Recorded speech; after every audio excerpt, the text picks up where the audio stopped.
Hello everyone, welcome back to my channel. तर इथे आपल्याकडे 2 पोळ्या उरलेल्या आहेत रात्रीच्या आणि त्या पोळ्यांपासून म्हणजे चपातींपासून मी एक पदार्थ तुम्हाला दाखवणार आहे.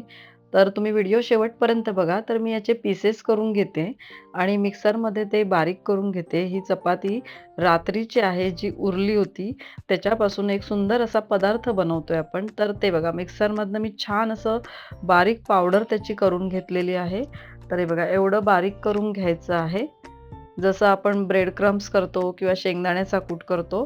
तर मी इथे गॅसवरती एक कढई ठेवले. त्याच्यामध्ये साजूक तुपातला 1 चमचा साजूक तूप त्याच्यामध्ये टाकते आणि हे जे मी आता मिक्सरमधनं काढलं होतं ते त्याच्यामध्ये परतून घेणार आहे आणि ते गव्हाच्या पिठाची पोळी असल्यामुळे आणि ऑलरेडी ती भाजलेली होती. त्याच्यामुळे ह्याचा जो चुरा आहे तो भाजताना छान असा खमंग वास येत होता आणि अजून थोडंसं आपण त्याला छान असं तुपावरती परतून घ्यायचं आहे, म्हणजे खूप छान लागतं. त्यातच मी ते ड्रायफ्रूटसुद्धा टाकलेत, कारण ते आपण जर परतले तर छान असे क्रिस्पी लागतात आणि हे असं छान असं ब्राउन झाल्यानंतर मी त्याच्यामध्ये दूध गरम-गरम दूध टाकलेलं आहे आणि मी नुकतंच गरम केलं आणि मग टाकलं.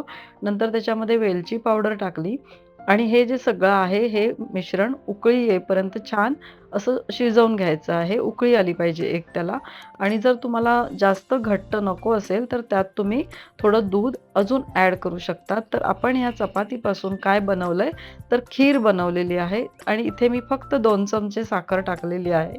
तुम्ही कमी करू शकता, अजून 1 चमचा देखील टाकू शकता किंवा जास्त देखील टाकू शकता.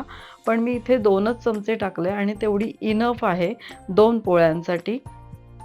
कारण गव्हाच्या पिठाला देखील एक गोडवा असतो आणि तुम्ही बघू शकता इथे माझी छान अशी दाटसर अशी गव्हाच्या पोळ्यांची खीर तयार झालेली आहे. तर तुम्ही देखील हा पदार्थ नक्कीच करून बघा आणि खूप अमेझिंग आणि टेस्टी झाली होती. तर मला देखील ती खूप आवडली आणि थँक सो मच व्हिडिओ पाहिल्याबद्दल.